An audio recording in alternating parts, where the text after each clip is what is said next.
Nem sempre a montagem teatral é a principal atividade nossa. Às vezes a principal atividade é um ciclo de debates, né?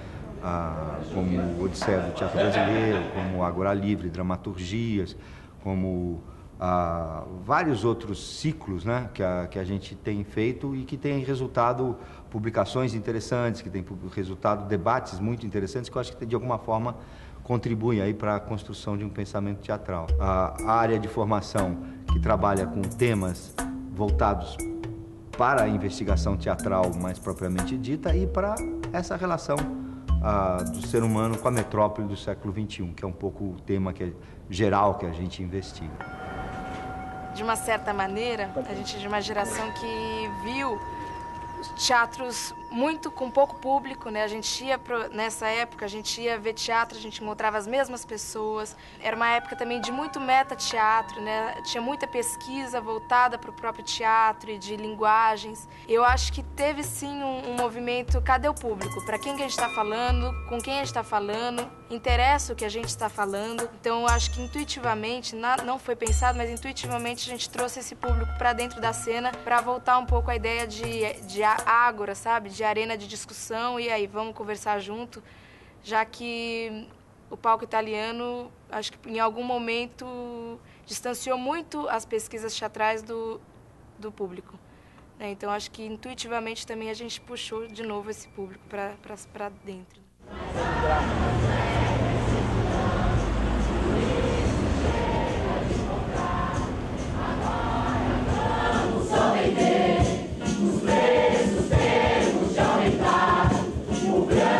Nós trabalhamos na Associação Comunitária Monte Azul cerca de 16 anos com um trabalho cultural, vinculado ao trabalho social, que é de fundamental importância para a região, e ainda é. Nós descobrimos que fazer teatro é fundamental como trabalho social.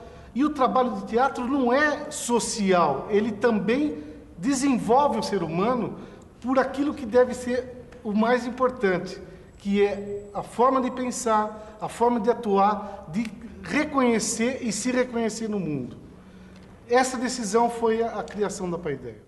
Disse e vou dizer, liberdade é só o trabalho que dá.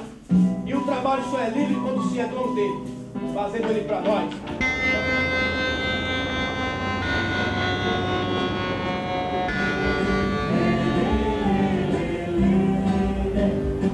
A Companhia Pessoal do Faroeste, ela se organizou, a primeira formação dela foi a partir de um trabalho em cima da música do Renato Russo, portanto, teve esse primeiro encontro do rock com o teatro, até porque era um elenco muito jovem na época, a média dos atores era de 19 anos. Então, o Renato Russo, principalmente naquela música, no Faroeste Caboclo, ele traz essa questão da juventude e posta nessa exclusão. São jovens que são excluídos ou por questões sociais ou por dependências de drogas, enfim, essa questão a música discutia.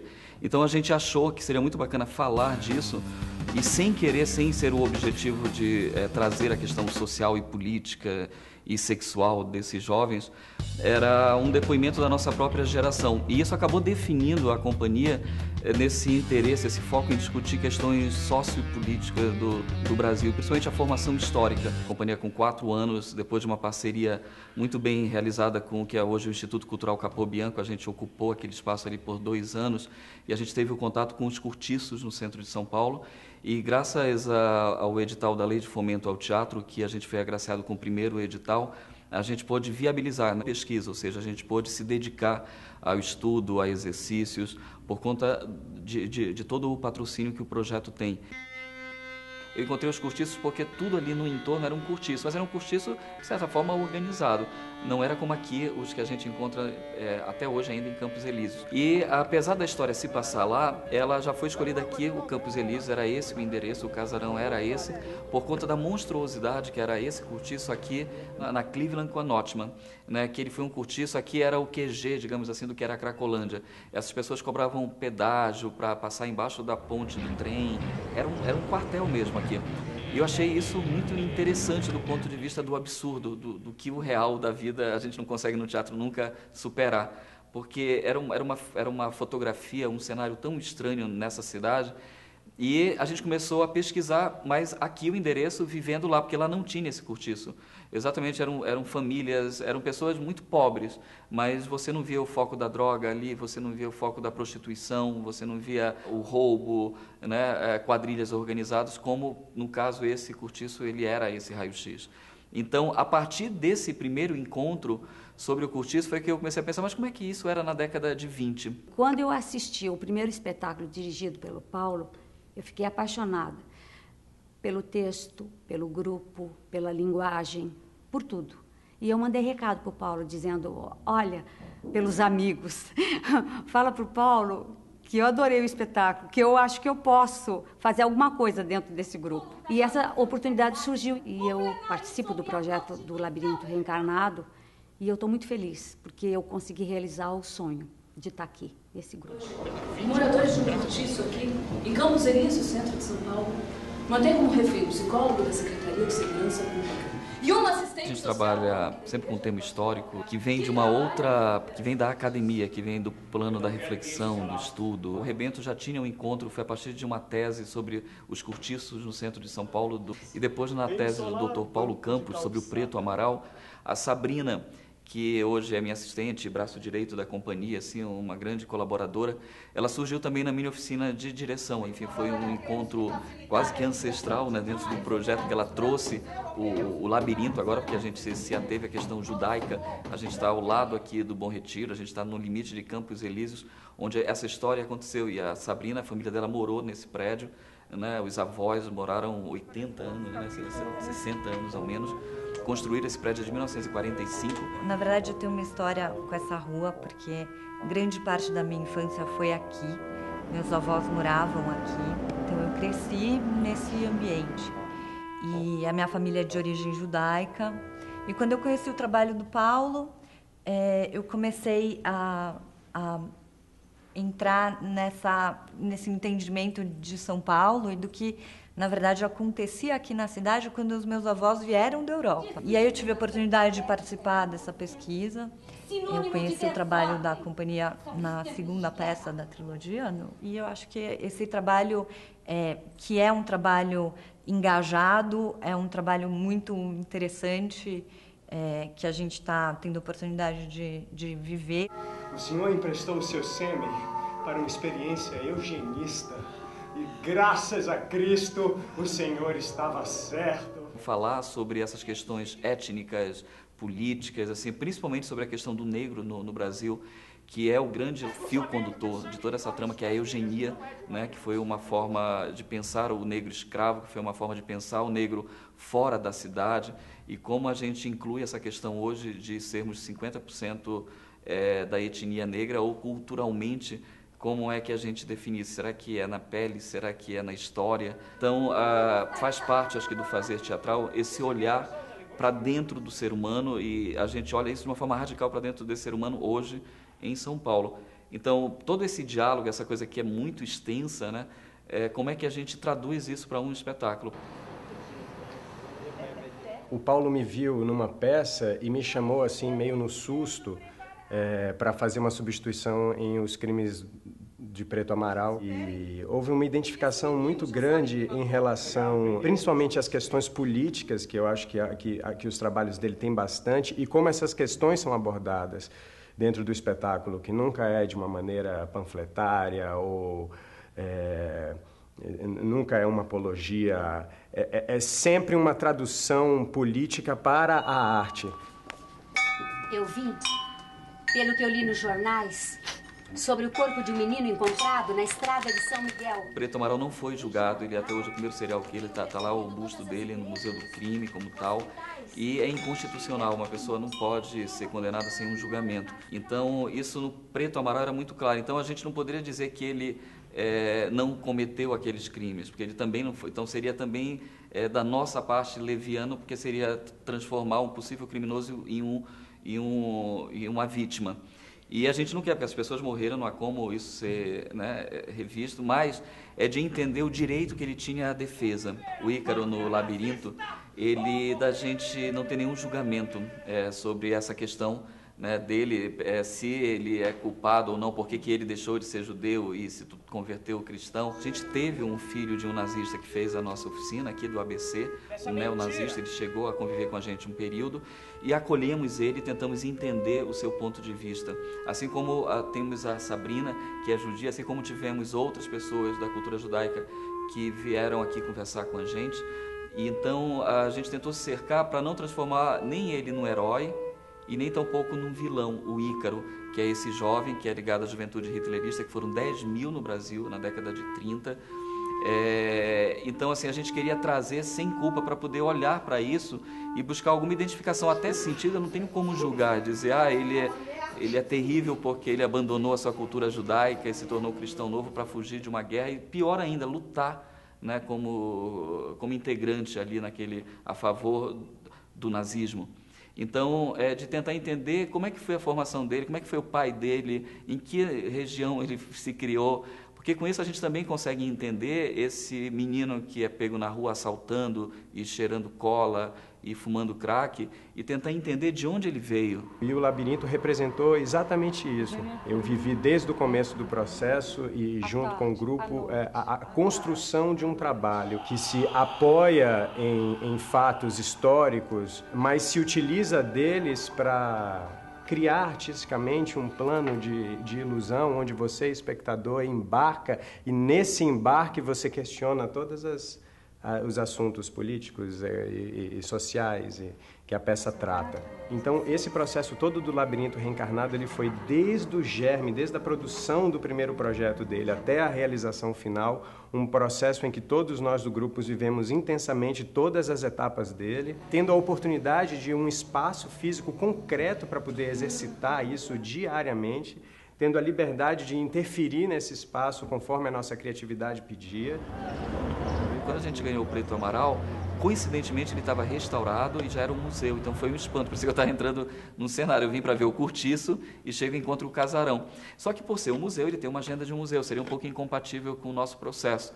E aí foi quando eu aluguei aqui esse espaço, aqui ao lado, e eu comecei a ver esse bairro, de fato, a história, e me tornei um apaixonado por essa região. Então, de fato, o meu mergulho aqui é tamanho, eu vivo 24 horas, eu moro aqui em cima, a parte de produção toda é feita lá em cima, e isso me dá um olhar não só para a arquitetura, como para as pessoas que vivem hoje aqui. Hoje a gente tem uma maioria de coreano e de boliviano, né?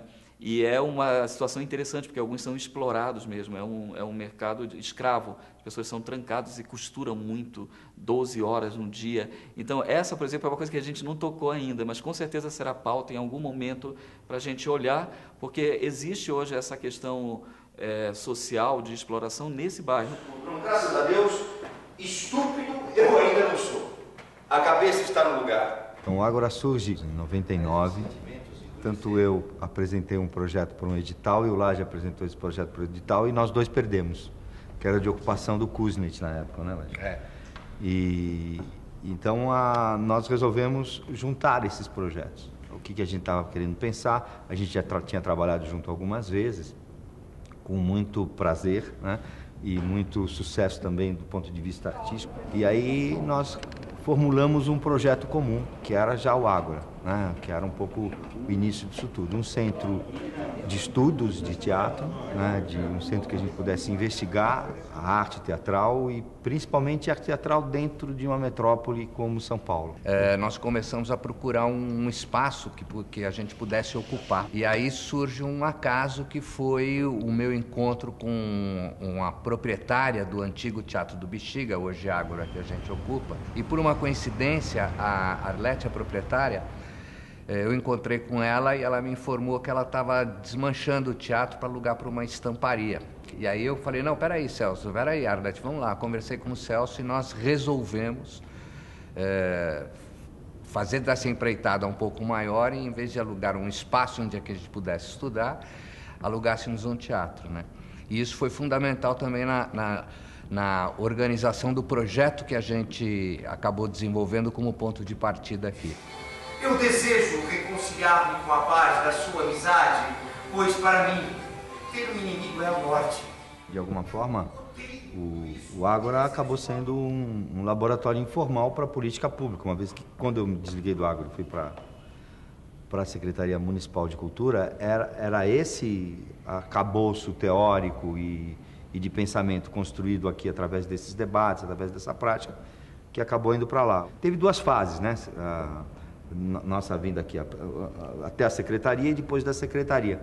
Quando acabou minha gestão com a Marta, a gente pensou até em encerrar as atividades. Falou, bom, uma parte foi cumprida, como é que a gente faz, tal, e a gente resolveu montar o sonho do homem ridículo, né? É por uma reflexão dessa experiência de funcionário público minha e que acabei envolvendo tanto a Silvia quanto o Lage também nela. E acabamos, quando a gente entrou aqui, a gente falou, bom, não dá para abandonar. E eu implicava com o espaço. Eu sou arquiteta e me incomodava a forma que o espaço era para entrar, a plateia entrar, tinha que passar pelo palco. Se alguém quisesse sair no meio do espetáculo, tinha que passar pela cena. E aí que eu comecei a pensar possibilidades da gente modificar o espaço. Aqui do lado era um grande cortiço. Era uma sujeira. E um belo dia estava escrito na placa de vende-se. E aí, enquanto se ensaiava o Ricardo III, eu propus isso aqui, e eles são tão loucos quanto eu, que a gente foi fazendo com os tijolos do próprio lugar.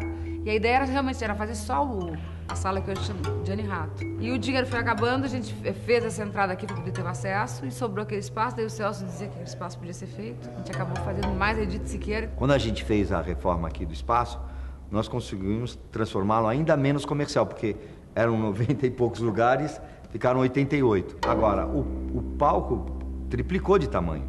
Então, hoje a gente tem para trabalhar uma liberdade e uma possibilidade imensa. Então, ele tem a simplicidade de um palco elisabetano e a possibilidades mil. Então, acho que o que a Silvia propôs lá, aqui, porque aqui também a gente desenvolve espetáculos, né? E na sala menor, que é a Edith, quer dizer, foi uma possibilidade de construção espacial, de desenho cênico e tal, que multiplicou muito as nossas possibilidades, né? Uma das coisas que nos chamava a atenção naquele momento era porque era um momento em que os grupos e os fazedores de teatro, vamos dizer assim, estavam se encontrando muito pouco. Então, um desejo da gente no começo, que justifica até um pouco o nome do espaço que foi dado naquele momento, Ágora, era de criar atividades em que as pessoas pudessem voltar a se encontrar e trocar experiências nesse sentido. Como isso reflete no nosso trabalho? Eu acho que reflete de duas maneiras. Reflete na percepção do caminho deles e na reafirmação dos nossos, né, por um viés racional, por um viés intelectual, mas eu acho que também reflete muito significativa por um viés intuitivo, por um viés de experiência vivida, emocional, de contato e de observação do trabalho desses outros grupos disso, que de alguma maneira enriquece o meu vocabulário e enriquece a minha visão de mundo, a minha visão de sociedade e que naturalmente vai estar perpassando pelo resultado das encenações feitas aqui, dos trabalhos feitos aqui, né? A gente começa o trabalho na leitura da peça e sempre surge um cenário enorme, que não vai caber nem no Teatro Municipal. E isso a gente vai trabalhando isso e resulta num cenário, assim, super essencial. Quando eu vejo pronto, não sei nem de onde é que saiu aquilo, mas é a essência. Não tem nada decorando, tá? Isso é uma das coisas que a gente desenvolve aqui, que eu acho bacana, que é essa ligação técnica que eu tenho da cenografia do figurino com eles, na criação. E vendo a cena, eu começo a enxergar como é que isso tem que acontecer, e se sobrou, tira fora.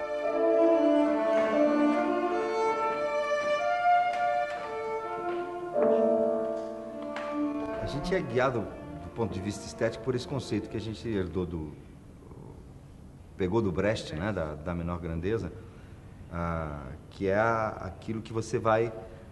que é um texto maravilhoso. Eu gosto muito de um texto didático dele que se chama Peça Didática de Baden-Baden sobre a importância de estar de acordo. E umas tantas, o cara, para poder ter alguma perspectiva de sobrevivência ou de existência, ele vai se jogando fora o que é supérfluo. E chega na essência, e essa essência que permite com que ele sobreviva. Essa menor grandeza se dá quando a gente consegue deixar no espetáculo só aquilo que tem potência poética. Só aquilo que pode estar, de alguma forma, sugerindo poesia, né? Então, não é a inexistência, né, de qualquer elemento, mas é só existir o elemento que pode, de alguma forma, estar sugerindo poesia para o espectador, né? Nessa relação que a gente estabelece. Os textos clássicos que nós escolhemos são textos que discutem um momento da sociedade no seu tempo, que são momentos de transição muito violenta, igual à transição que a gente está vivendo aqui, neste momento, né? Quer dizer, o Ricardo III é a passagem da Idade Média para a Renascença, né?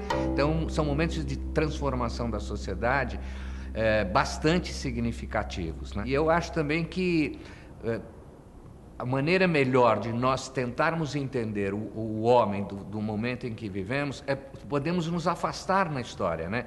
Porque no momento que a gente está vivendo a história, a gente tem muito pouco distanciamento crítico para fazer uma análise da nossa época. Nós desenvolvemos um projeto no Ágora, que chama-se Machadianas, que tem exatamente essa questão. Quer dizer, foi um momento em que a gente tentou voltar para a história do Brasil, num momento de transição que foi o final do século XIX, pré-revolução industrial, essa coisa toda, como era este homem brasileiro nesse final do século XIX e até que ponto a gente continua mantendo no século XXI determinados comportamentos, vícios de comportamentos ou oportunismos de comportamento social que dificultam uma evolução do homem em sociedade hoje em dia. Por isso escolhemos o Machado de Assis. E fazemos esse trabalho convidando jovens diretores, através de uma seleção, e jovens atores, para um estudo sobre isso, do ponto de vista de ideias de comportamento político, do comportamento do homem na sociedade, né? Mas também uma investigação no sentido de descobrir qual é a melhor forma de comunicação para relacionamento com o público. Quando o homem se junta em cidades, é o momento onde o teatro floresce com mais vigor, né? Ou quando a cidade tem uma grande transformação, né? Desde a Grécia, Roma, o Renascimento, a constituição da sociedade contemporânea, mudam as relações, o teatro entra como um fator de decodificação dessas novas relações. Nesse sentido que a gente recorre aos clássicos, para pegar alguns momentos iniciais, primais, do homem contemporâneo. Tanto que a dramaturgia é tão nossa preocupação que a gente criou alguns programas de reflexão e de estudo em cima da dramaturgia. Foram pelo menos 2 seminários a respeito de dramaturgia brasileira, né? E a história do teatro brasileiro, então todos os seminários são a respeito disso. O que nos interessa significativamente é desenvolver um projeto que seja baseado numa qualidade de dramaturgia, ou na produção de textos, ou na montagem de textos que possibilitem esse diálogo com a contemporaneidade, com esse homem contemporâneo, né?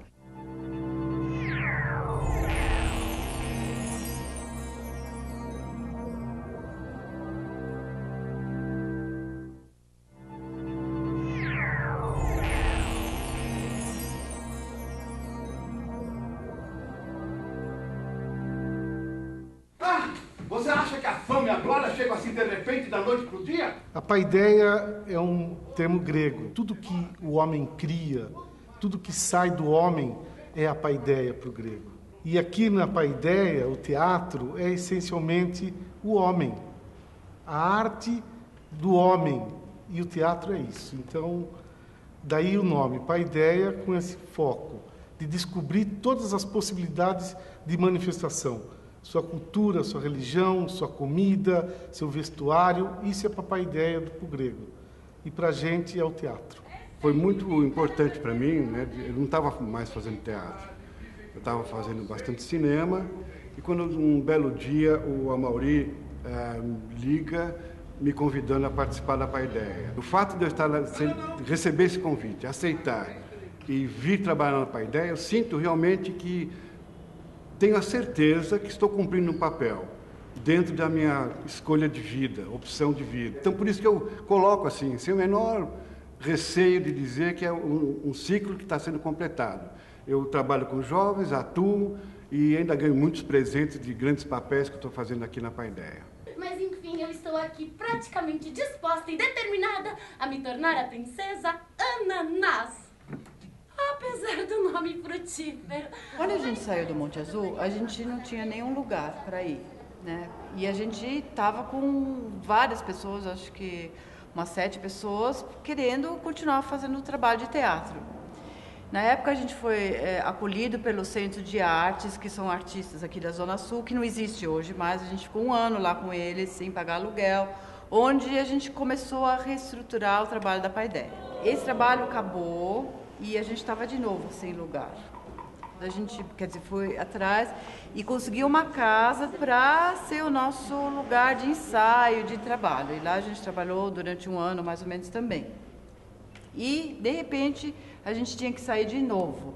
E, nessa época, o Celso convidou a gente, que foi uma sorte que caiu tudo junto, perguntando assim, vocês não querem pegar a biblioteca aí? Que está totalmente... Tem um teatrinho, mas não tem nada nessa biblioteca. E a gente ficou muito contente e começou um trabalho muito sério nessa biblioteca. A Nelly foi operada! A gente não sabe o que vai acontecer, quando ela vai sair, como ela vai sair. Cada ator tinha um grupo onde trabalhava. Então a gente trabalhava nos corredores da biblioteca, trabalhava fora,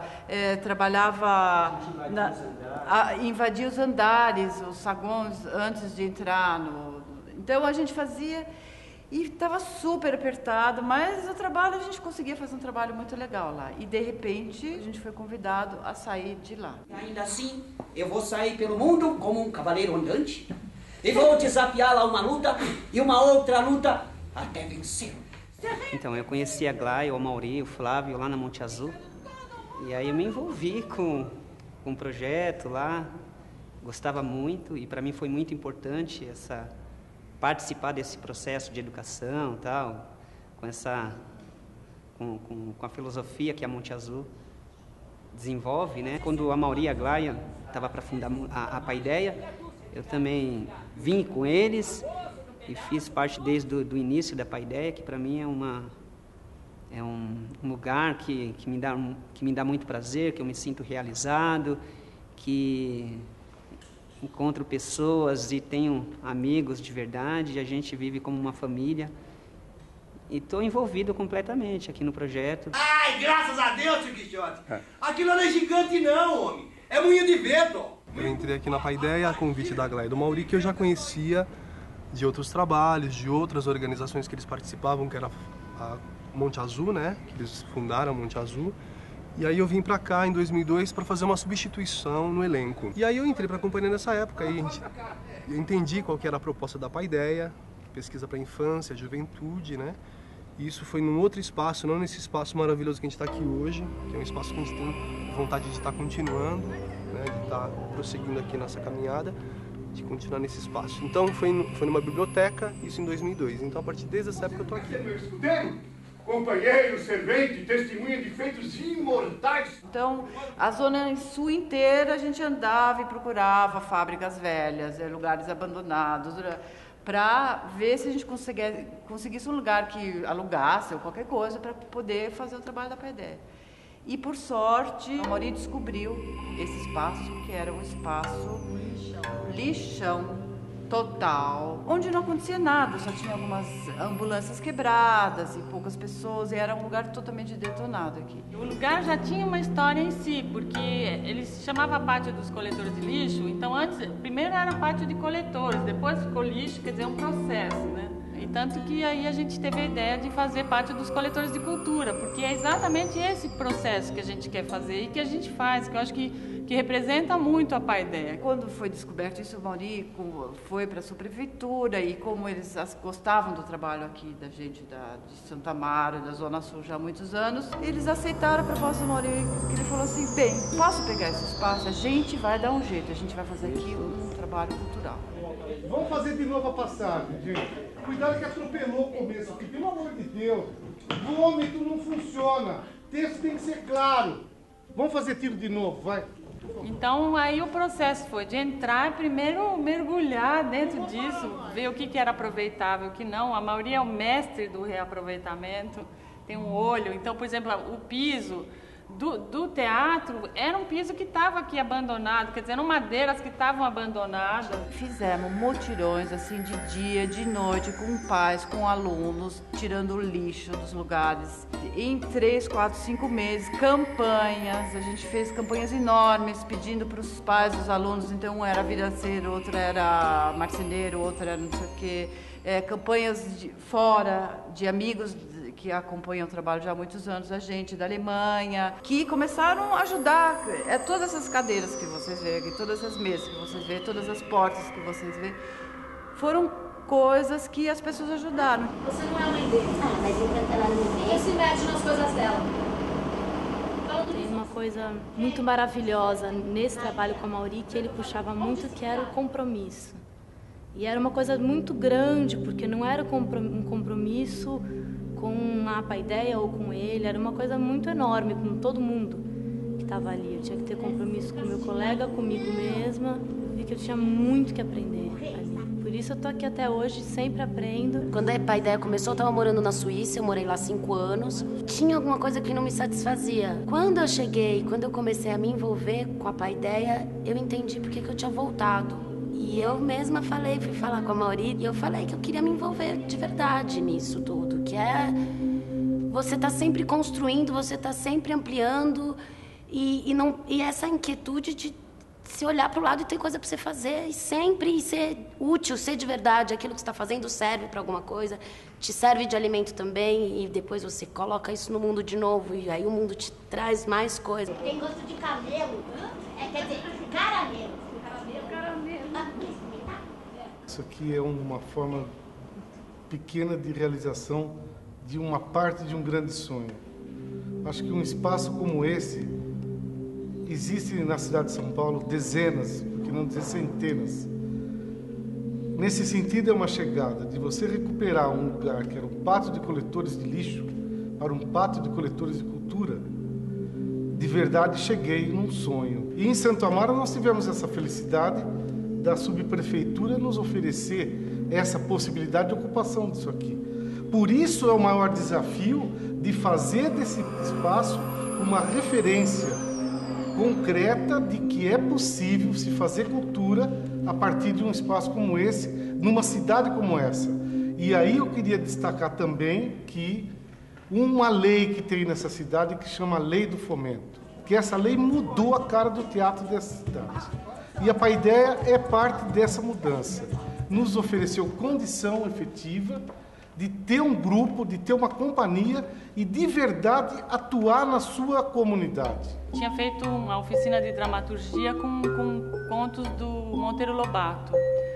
E era um texto que a gente chamou de Honestamente. E eu passei esse texto para a Mauri e nós combinamos, então, vamos fazer um grupo de estudos, vamos fazer um grupo de dramaturgia com esse grupo que está aqui, mais Rogério e Fábio, que são os professores dos jovens. Então, a ideia é fornecer material para que se trabalhe como multiplicador. Desde aí eu não larguei mais a Paideia. A gente então faz esse grupo de estudos que continua até hoje, onde a gente desenvolve textos, estuda autores, enfim, a parte de conteúdos. E aí eu inventei um projeto que se chama Perdigoto, que uma vez por mês a gente chama alguém relacionado, principalmente relacionado à área da cultura, mas não necessariamente, porque já vieram médicos, ornitólogos, advogados, juízes, mas principalmente Márcio Aurélio, pessoal de teatro, para essa conversa mesmo espontânea dos saberes, o que você pode passar para o jovem, para você contar a sua experiência e para que o jovem aprenda com a experiência. E existe sempre essa troca muito encantadora. Não chore mais, meu triste amor, pois desse abraço é um rei que vai nascer. É um rei que nova vida vai trazer. Eu sou do Paideia Jovem, mas eu entrei nessa época no Paideia Jovem, em 2002, que assim, eu estava com vontade de fazer teatro, aí uma amiga me indicou a Paideia. Eu vim e me apaixonei, não só pelo teatro, mas assim, pela filosofia da Paideia. Que o principal, lógico, o teatro é o foco principal, mas a gente não faz teatro simplesmente para subir no palco, a gente faz teatro para pensar o mundo, como, sabe, pensar criticamente o mundo. A primeira peça que eu assisti da Paideia foi Uma Flor no Meio do Nada, e aí eu vi e eu percebi que eles viam o mundo de uma maneira diferente, uma maneira que eu nunca tinha reparado. Eles olhavam o mundo de uma maneira diferente e eu quis olhar o mundo se não daquela maneira, abrir o meu campo de visão, né? E aí eu vim para a Paideia e tive muita vontade de fazer, seguir a carreira, ainda tenho. Príncipe não precisa trabalhar, passar, cozinhar, muito menos cuidar da casa, cuidar dos animais, buscar ovos ao primeiro cocoricó. Nada disso o príncipe faz.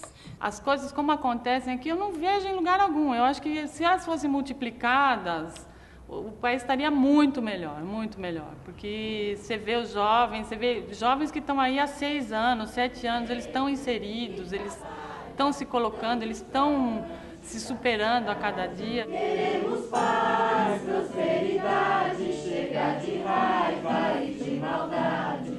A gente está conseguindo ser uma referência para a infância e juventude aqui. O que quer dizer isso? Que a gente está trabalhando com escolas muito.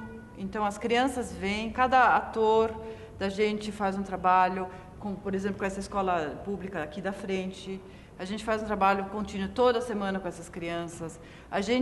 Nosso pensar, os nossos espetáculos, a gente se preocupa muito com essa questão do jovem, da criança. E a gente está assim com uma busca de escolas e de pessoas aqui da região que ligam aqui, que espetáculo que está em cartaz, quais do repertório vocês podem apresentar, etc. Então, a gente está virando uma referência que é para a gente um orgulho muito grande.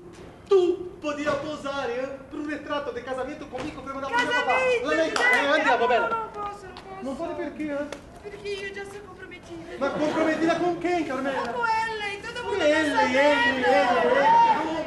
O grupo teve seu encontro na USP. A maioria de nós fazemos parte da EAD, mas no caso nós estávamos num curso do CAC sobre processos colaborativos. E nesse encontro, a gente começou a desenvolver a nossa primeira peça, que foi Histeria. E Histeria já tinha desde sempre essa questão do espaço, né? Nós não queríamos um espaço convencional, não queríamos fazer no teatro, não por uma questão de ser contra a Caixa Preta, mas porque nós queríamos uma relação diferenciada com a plateia, né? Nossas peças são todas interativas, são peças pautadas no diálogo, numa relação direta com a plateia.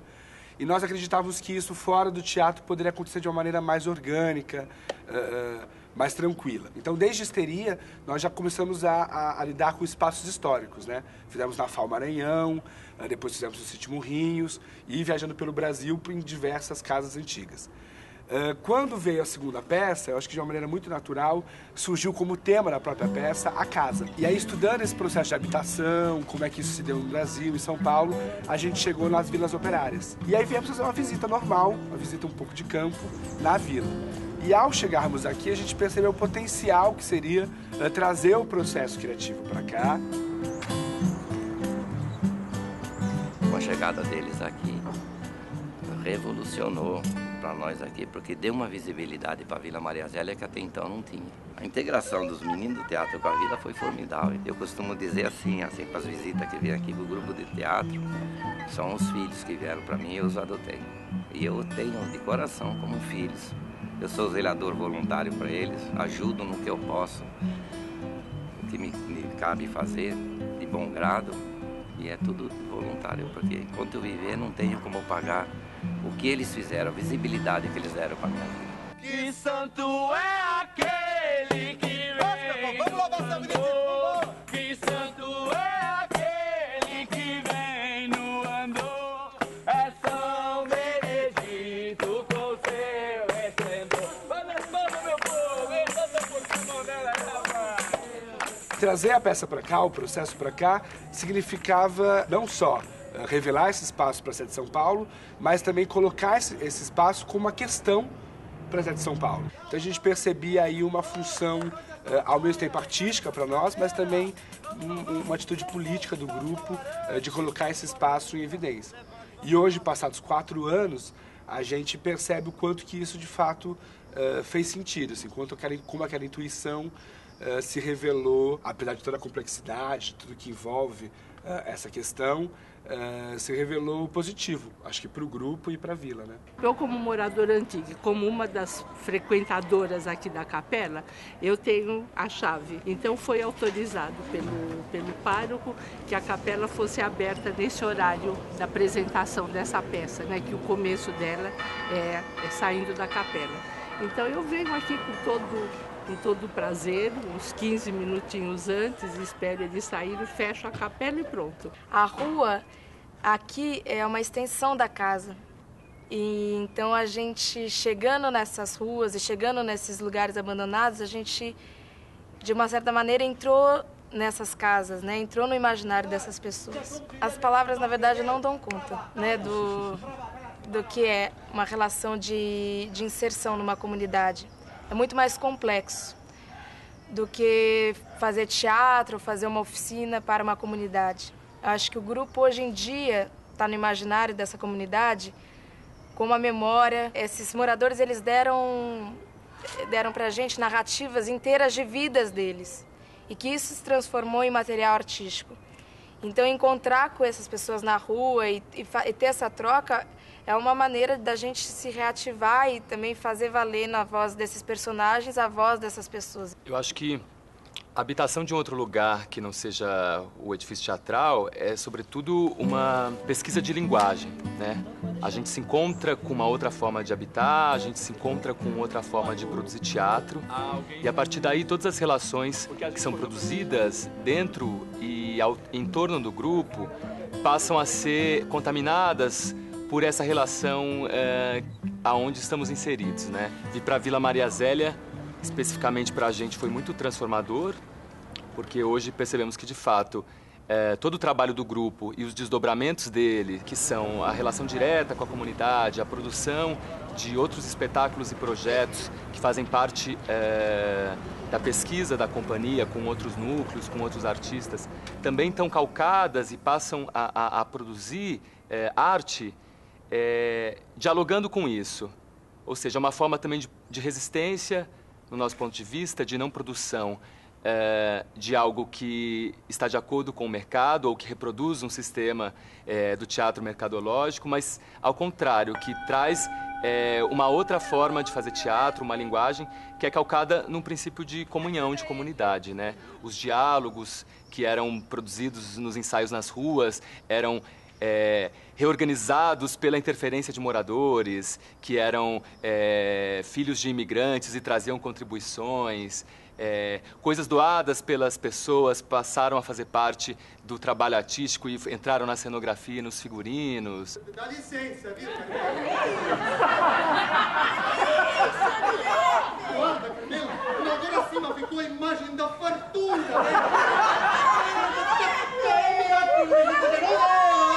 Agora sim, está parecendo assim uma autêntica napolitana.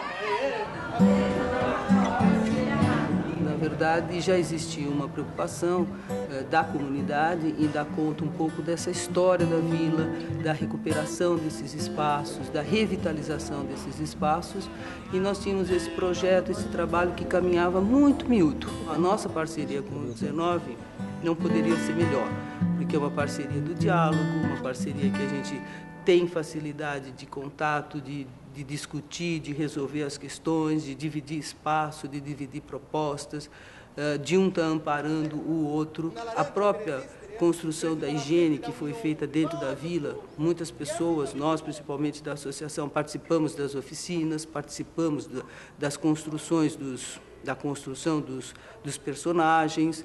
Então, assim, dividimos com eles todos esses espaços e também foi um pouco da origem de nós estarmos montando dentro desse espaço a memória da vila.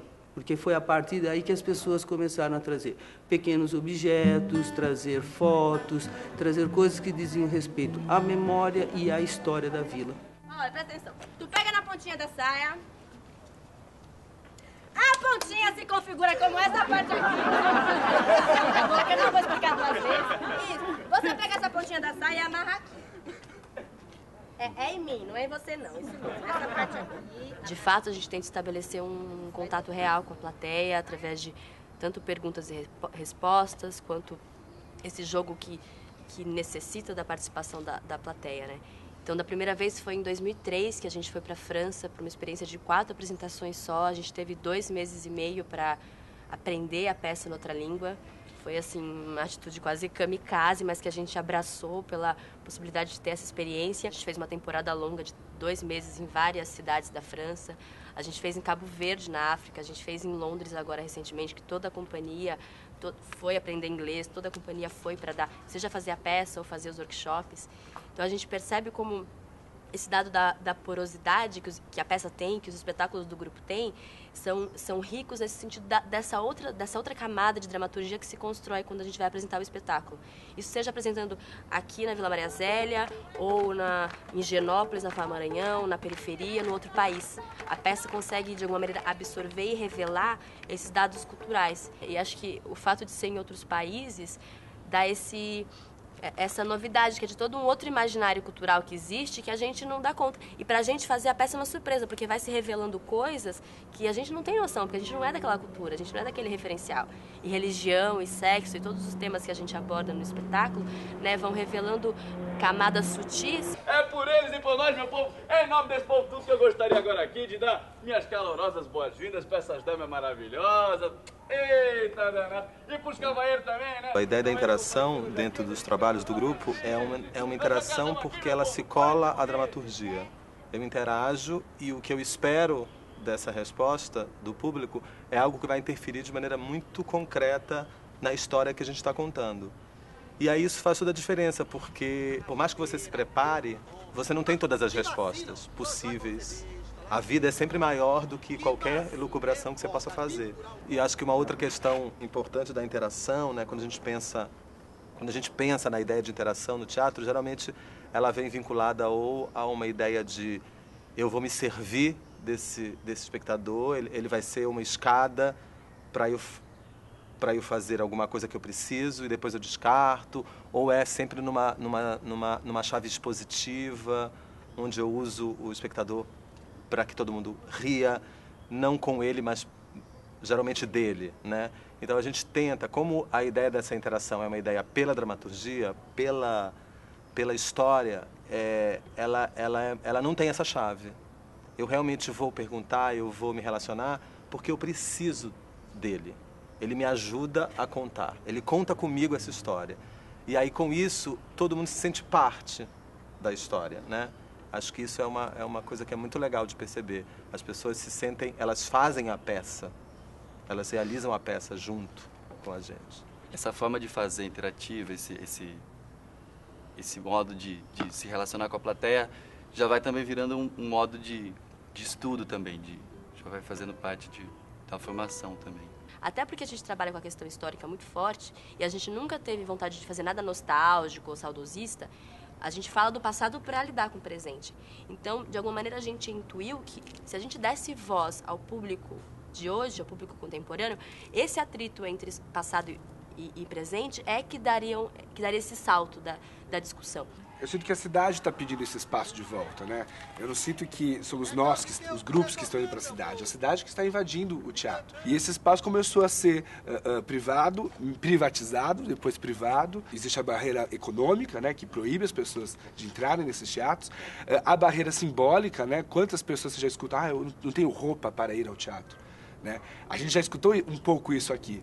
E acho que quebrar um pouco isso é um pouco encontrar de novo essa cidade, assim. Eu acho que cada grupo encontrou a sua maneira, a sua forma de fazer isso, mas isso veio por necessidade, né?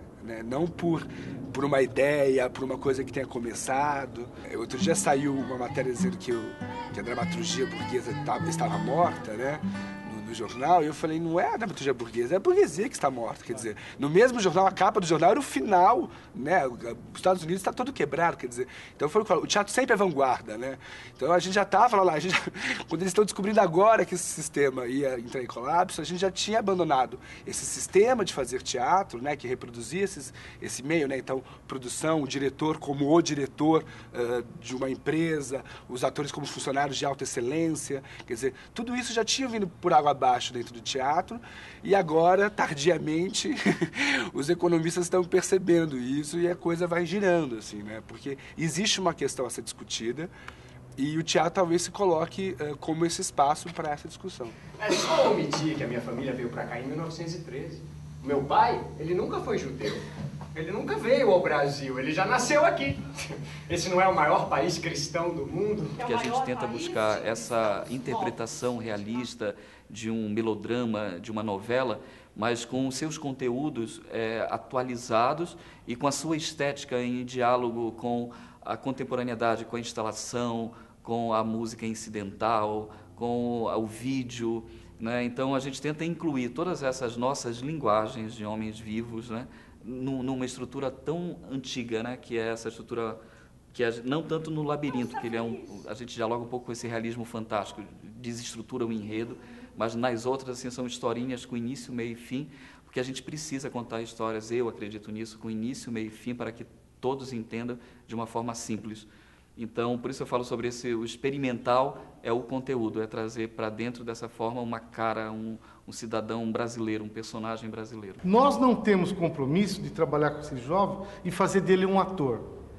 Nós temos um compromisso muito simples, muito singelo, de favorecer e permitir a experiência da vivência teatral. Por quê? Na medida que ele descobre esse universo, que ele tem que ler, na medida que ele percebe que existe uma demanda de trabalho, fortalece na sua própria formação, na sua busca de vocação nesse universo tão difícil que ele vive. Esse trabalho a gente faz aqui, no sentido da formação, de entender que quanto mais ele conhecer o seu próprio mundo, através do teatro, através de uma literatura, através da cultura, mais ele se vê diante desse próprio mundo. E acho que a gente vive em São Paulo um momento muito bom, tanto do ponto de vista que a gente tem alguns mestres, e mestres mesmo, como Antunes, como Zé, como a Bujanra, ainda produzindo, né, um teatro de altíssima qualidade, né? E, ao mesmo tempo, você tem grupos jovens que vêm também produzindo com um teatro de extrema qualidade, questionando até, ou na esteira desses grandes mestres aí. Acho que São Paulo vive, e a gente acha que teve a humildade de estar colaborando dentro desse processo. Se a gente pegar a nossa origem, você tinha pelo menos no máximo três vertentes de trabalho, né? O TBC, o Arena e a Oficina, né? Hoje você tem uma diversidade de extrema qualidade. Essa molecada toda que está chegando desconstruindo mesmo, mas está desconstruindo com propriedade. E a gente se vê obrigado a colocar a nossa contribuição radicalizando também aqui.